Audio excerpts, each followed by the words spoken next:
Hi, my name is Aryssa Mahrt. I go to the University of Wisconsin-Madison and I play on the soccer team here. I think a common theme I've seen from a lot of the coaches I've had is that the one thing you can control is your effort. And so going into everything, just making sure that you can control what you can, and the easiest thing for you to do is just put in effort. Some of the most important things that I focused on in high school were just the technical abilities. That's just spending more time on the ball and like doing the little things right so that by the time I got to college, I could focus on the bigger picture things. But it's also things not related to soccer. It's like soccer IQ and fitness and just these things that kind of get missed over time. Throughout high school, I think I found a lot of success very early on. So like even end of 8th grade going into high school. Um, and that was great, but I think I started to put a lot of pressure on myself, and I felt a lot of external pressure from people around me, just to be the best and always compete with everything. And that I think held me back a lot, especially at such a young age. But the one thing I did to kind of get over that is just kind of remember that it's a game that I love to play, and just like the reason why I play it, and just going back to the basics. So the recruitment process for me looked a little different than it would look now, with the new rules of when you can talk to coaches in colleges. But I began talking to colleges when I was about 12, 13, and I ended up committing when I was 14. Um, it was very hard for me to make a decision because I wasn't really sure what I wanted to do, like what I wanted to study, exactly where I wanted to be in the country.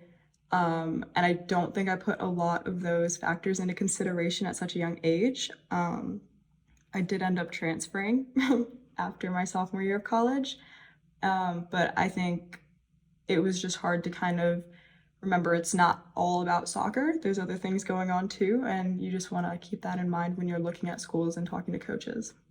On the field, I think things that stand out to coaches were mentality and just how you kind of held yourself on the field. Just kind of like your resilience and how you hold yourself when things get hard. A lot of that I think they take into consideration, and it also has to do with attitude and like just your mindset. So I think that is something that coaches look at a lot in players that we don't really think about when we're playing games. But I think it is one of the biggest things that they consider because you're coming into their team and you're going to make an impact on their program. So they want you to be a good teammate, a good person. And that also translates to off the field when you're just talking to them.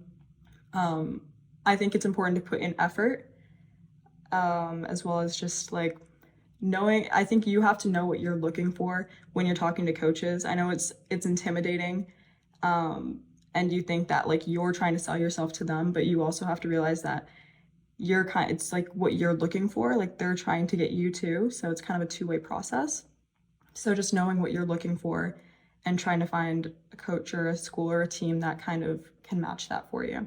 Something that I immediately picked up on when I first started playing in college was just the change of intensity. There was a huge jump in level, especially from like club in high school to college, that I was expecting, but I didn't expect it to be that crazy of a jump.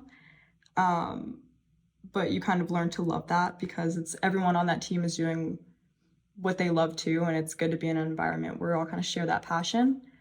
But I think one of the things that I've kind of learned throughout college is just like putting in the extra work. And like we complain about it all the time, but it's like these are like the 4 or 5 years that we're gonna look back on and we're gonna love. So like you'd rather like put that effort in now and like put that work in now because it's like it's your chance to do it. Yeah, I think balancing school and soccer is very difficult. I think for any sport.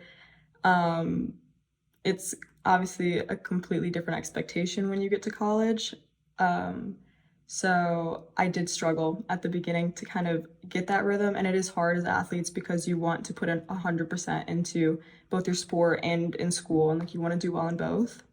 Prioritize your time. Just know that like you don't have to say yes to all the social commitments and everything because it is easy to get distracted. So I would say make your priorities, and if you want to do well academically and on the field, like put in the work to show that. So staying after, doing homework in your free time, all of that. Yeah. I think some advice that I would give myself is just look at the bigger picture. um, I was very focused on soccer and I kind of left out the academics and all of that stuff, and that's really important too. And so um, I think I would kind of tell myself to like take a step back, like don't get blinded by all the fancy things they try to show you. Like their job is to persuade you. And so I think it is easy, especially when you're so young, um, to be persuaded. But I would say just have what you want written down, like school wise, location wise, everything. Like take everything into consideration, write it down, like have that known to yourself and make it known to the coaches.